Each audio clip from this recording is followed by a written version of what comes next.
البدع والأهواء، أهل البدع العقائدية وأهل البدع السياسية.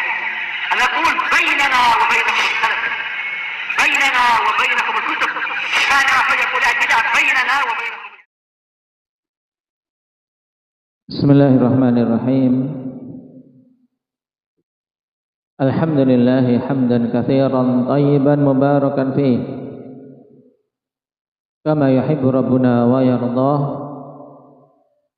Asyhadu an la ilaha illallah wahdahu la syarika lah, wa asyhadu anna Muhammadan abduhu wa rasuluhu sallallahu alaihi wa ala alihi wa ashabihi ajma'in, amma ba'd. Ikhwanil kiram rahimani wa rahimakumullah. Kita masih pada pembahasan babus sulh, bab berkaitan dengan sulh, yaitu suatu akad yang dijadikan sebagai sarana tercapainya islah, tercapainya perdamaian dan perbaikan di antara dua pihak yang bersengketa.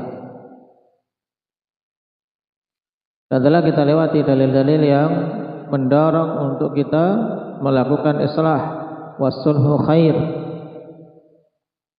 pada semua aspek ketika terjadi persengketaan, baik sengketa dalam rumah tangga maupun sengketa dalam perkara harta, sengketa dalam jual beli, atau bahkan sengketa dalam permasalahan darah. Wassulhu khair. Dan pada pertemuan yang lalu kita membahas di antara jenis sulh yang dilarang.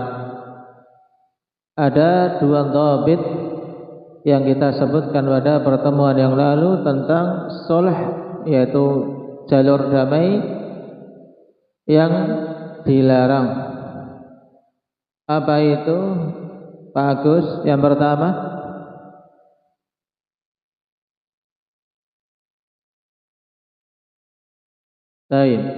yaitu sulh pada semua perkara yang tidak diperbolehkan untuk mengambil iwat, mengambil imbalan atau mengambil pengganti padanya. Nah, masuk dalam dhabit ini apa contohnya? Sulh pada hukum had. Seorang yang telah ditetapkan hukum had padanya tidak bisa menempuh jalur sulh. Ya, had harus ditegakkan, tidak bisa kemudian diganti uang, diganti harta, tidak bisa. Baik. Kemudian yang kedua, apa Muhammad?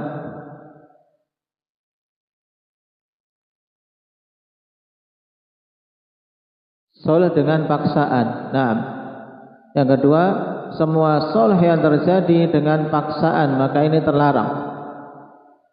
Baik. Pemaksaan dalam sulh ini terlarang sehingga tidak dibenarkan.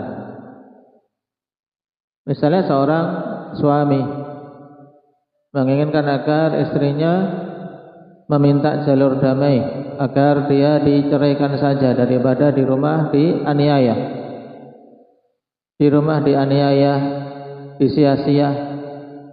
Kemudian berharap suami ini agar apa? Istrinya minta damai, kemudian baru suami akan menuntut kembalikan maharku. Kamu ingin damai, aku ceraikan, tapi kembalikan mahar. Ini pemaksaan dalam sulh. Nah, sekarang kita masuk pada pembahasan contoh-contoh sulh yang dibolehkan. Bentuk-bentuknya bagaimana?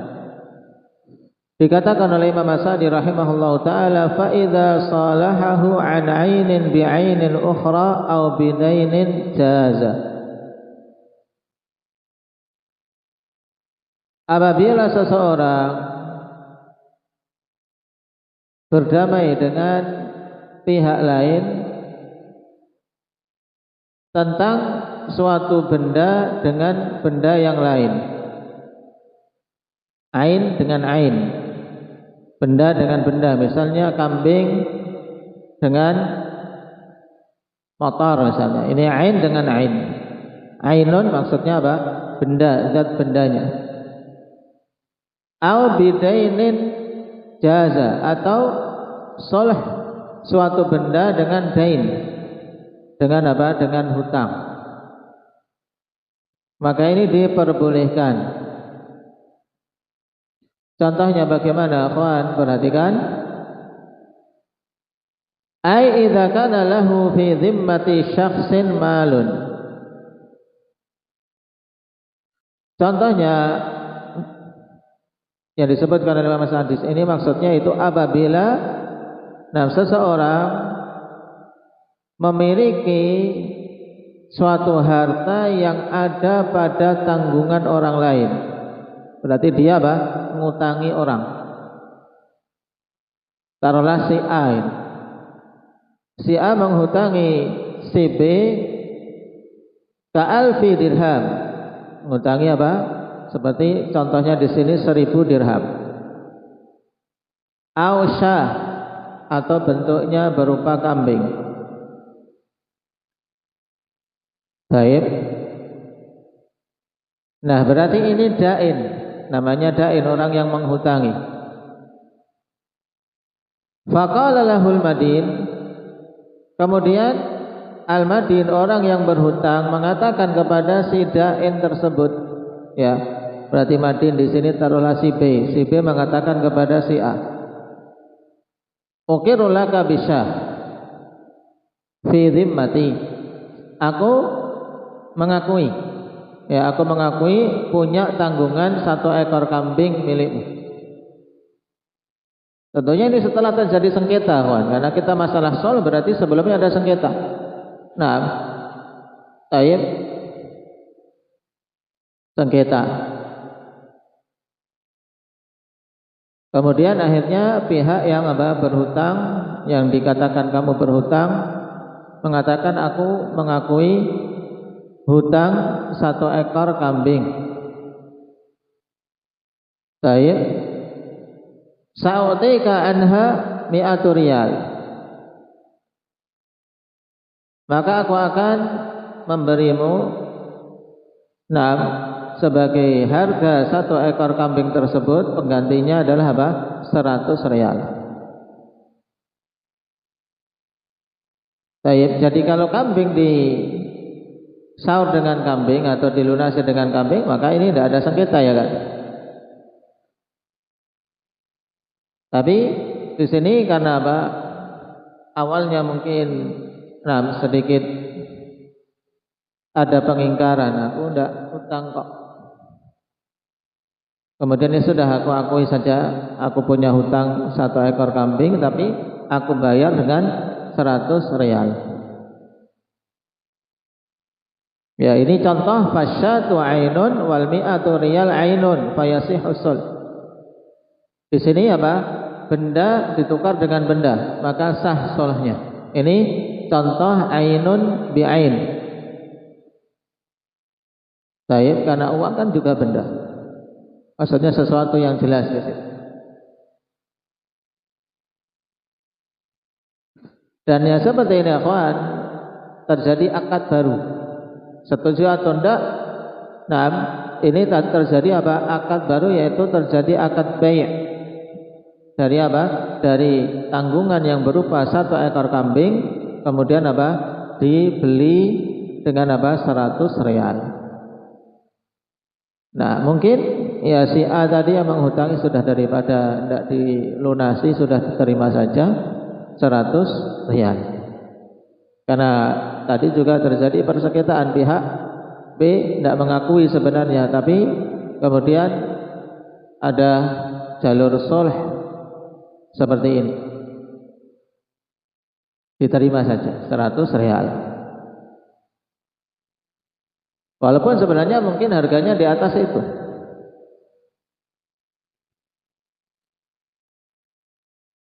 Kenapa? Karena si B asalnya apa?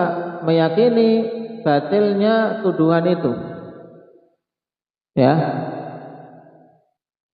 Si B meyakini batilnya tuduhan itu, tapi daripada terjadi sengketa karena si A juga membawakan bukti, ada catatannya misalnya, maka ditempuhlah jalur sulh seperti ini. Qala mithalul musalaha bi'ainin andain. Sekarang contohnya perdamaian dengan apa? Dengan benda dari suatu hutang. Suatu hutang, kemudian apa, ditempuh jalur damai, sudah hutangku sekian, ini tak ganti benda saja, tak ganti mobilku, tak ganti motorku, silahkan diambil. Aku punyanya ini. Kalau kamu menagihku untuk melunasi hutang itu, silahkan ambil motorku saja. Misalnya demikian. Nah, dalam kitab kita perhatikan, an yaqulal madin, ya, seorang yang berhutang mengatakan, laka fi dhimmati alfu riyal. Taib, aku mengakui kamu memiliki 1.000 rial pada tanggunganku. Berarti apa? Mengakui aku hutang 1.000 rial kepadamu. Ini kan apa? Hutang, zimmah. Taib, khudh hadhihi naqata anha. Ambil unta ini sebagai apa? Pelunasan atas hutang yang 1.000 rial itu. Taib, fal alfu allati fi dhimmah dain. Ya kan? 1.000 yang menjadi tanggungan itu kan berupa hutang. Wa naqah ain, dan naqah itu benda, di situ jelas adanya. Berarti contoh musalahah bi ainin andain. Taib. Nah, ini contoh bentuknya, dan bentuknya banyak sekali. Nah, contoh-contoh, tapi ini jenisnya, yaitu sulh an ainin bi ain, atau an ainin bi dainin, dan sebaliknya. Fa idza radiyad da'inu fi kiltal mas'alataini sahha sulh. Maka apabila ad-da'in, pihak yang menghutangi, yang dalam contoh tadi kita katakan si A yang menghutangi itu menerima, sudah ridho pada kedua permasalahan tadi, maka sulhnya sahih. Sulhnya sahih. Idza kana al-munkiru ya'taqidu butlan ad-da'wa. Ini apabila pihak yang mengingkari meyakini batilnya tuduhan, ya kan? Karena ada sengketa karena satunya tidak mengaku, ya kan, satunya mengingkari karena mungkin kayaknya aku tidak punya hutang. Tapi ditagih, kamu hutang padaku 1.000 rial. Taib, terjadi sengketa, aku tidak hutang, kamu hutang, ini buktinya, ada catatannya. Nah, pihak B meyakini dia tidak hutang, batilnya dakwah tersebut. Akhirnya apa? Dia menempuh jalur sulh dengan menawarkan, sudah yang 1.000 rial itu, Taib, aku bayar dengan 1 ekor unta ini, kamu terima ndak? Kalau pihak yang menghutangi menerima, maka terjadi sulh, sempurna sudah. Taib. Ini ketika apa? Si A yakin memang si B berhutang kepadanya, kawan. Karena tidak boleh dia melakukan itu dalam keadaan si A tahu si B sebenarnya tidak hutang. Ini berarti dia menipu, memakan harta manusia dengan cara batil. Oleh karena itulah dikatakan oleh Imam As-Sa'di setelahnya, fa idza kana ahaduhuma ya'lamu kadhiba nafsi fasulhu batilun fil batin. Maka apabila salah seorang dari keduanya mengetahui kedustaan dirinya sendiri, maka sulh itu batil secara apa? Secara batinnya, yaitu secara hakikatnya sebenarnya, hakikat perkara itu sebenarnya sulh itu batil. Kenapa? Karena pihak,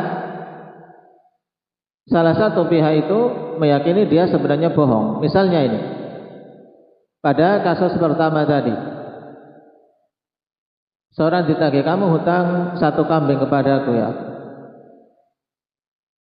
Si B ditagih, punya hutang kambing 1 ekor. Kemudian si B mengatakan, tidak, aku tidak punya hutang. ditunjukkan ini buktinya, kan harus ada bayinah, ini buktinya. Tapi tetap meyakini bahwasanya, tetap mengatakan aku tidak hutang. Maka kemudian si B mengatakan sudah, nah kalau kamu katakan aku hutang ya sudah, aku akui hutang. Nah daripada ribut, tapi ini saya bayar 100 real. Padahal sebenarnya kambingnya itu harganya 200 real. Maka demi terjadinya soleh perdamaian, maka si A juga tanazul. Ya sudah, 100 real tidak apa-apa. Nah, padahal si B tahu memang dia sebenarnya apa? Hutang 1 ekor kambing, tapi pura-pura mengingkari. Nah, ini contoh ya kawan. Ya'lamu kadhiba nafsih. Dia tahu sebenarnya dirinya dusta. Tapi apa? Demi bisa apa? Membayar kambing yang 200 real itu, dia apa? Dia hargai 100 real dengan pura-pura bahwasanya dia tidak hutang. Baik. Maka wa ma ya'khudhuhu bisulhi haram, apa yang dia ambil dengan jalur sulh itu haram. Kenapa? Karena berarti kan dia mengurangi hak saudaranya. Berarti seperti dia mengambil 100 real lagi. Nah, karena menzalimi pihak yang telah menghutangi 1 ekor kambing. Dia cuma membayar 100 real tok, padahal harusnya 200 real. Ini contoh. Nah, dia haram li'annahu yaqulu mala akhihi bil batil, karena dia memakan harta saudaranya dengan cara batil. Ini secara batin, secara hakikatnya di sisi Allah dia seperti itu. Tapi pada hukum dunia bagaimana? Wa huwa fil zahiri sahihun nafidh. Dan sulh yang seperti ini secara zahir yang nampak ya dalam hukum dunia ini sah dan dilaksanakan. Kenapa? Karena si A sudah menyetujui 100 real, si B juga telah mengakui dia hutang 1 ekor kambing, berarti sudah selesai. Nah, si A tidak bisa lagi untuk menagih. Nah, dan si B sudah membayar 100 real. Walaupun sebenarnya si B tahu dia berbuat curang di sini. Tapi hukum dunia berlaku, yaitu sulh tadi berlaku. Li'anna zahirahu aqdu bai'in tamis syurut wal arkan. Dikarenakan zahirnya berupa akad jual beli yang sempurna syarat dan rukun-rukunnya, yaitu ada 2 pihak yang kedua-duanya saling ridha. Nah, terjadi taradhi di situ ketika ditetapkan sulh dengan membayar 100 real. Jadi di sini kita ketahui kawan, pada pembahasan sulh, kapan saja satu pihak tidak jujur maka haram atasnya. Haram atasnya. Baik. Adapun kalau disepakati setelah itu, maka hukum di dunia berlaku, sulhnya dijalankan. Baik. Tapi pihak yang yang tidak jujur tadi berdosa. Berdosa atas perbuatannya. Nah, memakan atau mengambil hak saudaranya tanpa.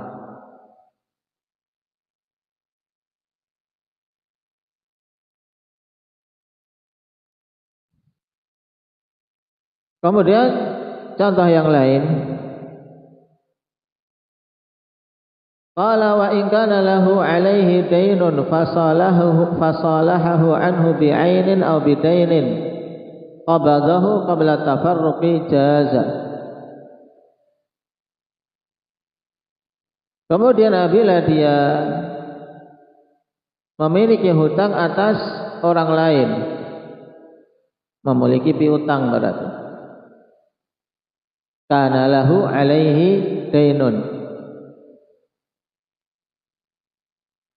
Kemudian dia menempuh jalur soleh dengan dengan suatu benda atau dengan hutang, maka dia menerimanya sebelum terjadi perpisahan, maka itu diperbolehkan. Perhatikan dengan contoh akan lebih tergambarkan. Ay annahu yasihu an yusaliha an dainihi bi'ainin aw dainin bi syarti an yatimmal qabdu qabla tafarruq. Maksudnya sah untuk seseorang menempuh jalur soleh atas suatu hutang. Suatu hutang yang dia berikan kepada orang lain, kemudian dia terima dengan suatu benda, pembayaran atau barang, atau dengan hutang yang lain. Nah, dengan hutang yang lain, hutang, kemudian solehnya dengan hutang juga, dengan syarat sempurna qabd sebelum berpisah. Nah, ini bentuknya bagaimana ini? Contoh, misalul musalaha an dainin bi'ain. Kalau ini mudah. Nah, musalahah dari suatu hutang dengan dengan benda. Contoh, an yaqulal madin, seorang yang berhutang mengatakan, uqirru laka bi mi'ati sa' minal bur fi dhimmati wa laysat indi. Aku mengakui, ya, kamu memiliki piutang kepadaku sejumlah 100 sa' berupa gandum. Itu tanggunganku. Aku memang hutang kepadamu 100 sa'. Tapi aku tidak punya 106 sa' enggak punya. Walakin usalihuka anha bi mi'ati sa' minat tamar. Tapi aku minta kamu untuk menerima sebagai jalur soleh. Nah, sebagai jalur soleh untuk kita selesaikan masalah ini. Nah, aku lunasi saja dengan 100 sa' berupa kurma. Baik. Fa idza radiya da'in fa innahu yasihhu sulh. Apabila pihak yang menghutangi ridha, maka sah saja, solehnya sah. Tapi syaratnya apa? Bi syarti an yaqbidat tamra qabla an yatafarraqa minal majlis. Dengan syarat dia menerima tamar tersebut sebelum berpisah dari majlis. Ya, sebelum berpisah tamar sudah diserahkan. Kemudian wa mithalul musalaha an dainin bidain. Salah dari suatu hutang dengan hutang yang lain. Misal an ya'tarifa lahu bidainin wa yusalihuhu ala syai'in fi dhimmah. Misalnya, ya, pihak yang berhutang si B mengakui dia punya hutang kepada si A. Kemudian minta soleh untuk untuk dibayar dengan suatu benda, tapi juga belum ada saat itu. Nah, fi dhimmah masih menjadi tanggungannya. Contoh, misal an yaqul uqirru laka bi alfi riyal fi dhimmati. Aku mengakui, ya, kamu memiliki memiliki piutang kepadaku 1000 real. Berarti 1000 real itu jadi tanggunganku untuk aku melunasimu. Nah, aku minta soleh dengan dengan 100 sa' berupa korma juga pada tanggunganku. Baik. Paham? Jadi 1000 real hutangnya diakui, tapi tidak punya uang cash. Aku punyanya korma. Jadi tanggunganku adalah aku bayar dengan 100 sa' korma. Nah, seperti ini boleh tidak? Fahuna yasihus sulh. Di sini sah sulhnya, cuman wa yahrumut tafarruq qabla al-qabd. Dan haram untuk berpisah sebelum sebelum korma yang dijanjikan itu diterima. Baik. Jadi tadi kalau sudah mengakui tanggunganku 100 sa' korma, maka tunggu sampai diberikan 100 sa' korma. Kenapa harus terjadi taqabud ketika itu? Li'annahu yasiru bai'idainin bidainin. Kalau enggak ada qabd, maka jadinya menjual hutang dengan hutang. Ini tidak boleh. Wa huwa haram. Menjual hutang dengan hutang berikutnya ini tidak diperbolehkan. Baik. Jadi pada kondisi ini harus harus terjadi taqabud. Tidak boleh berpisah sampai barang yang dijanjikan sebagai apa? Sarana sholh tersebut diberikan. Nah, barakallahu fikum walhamdulillahirabbil alamin.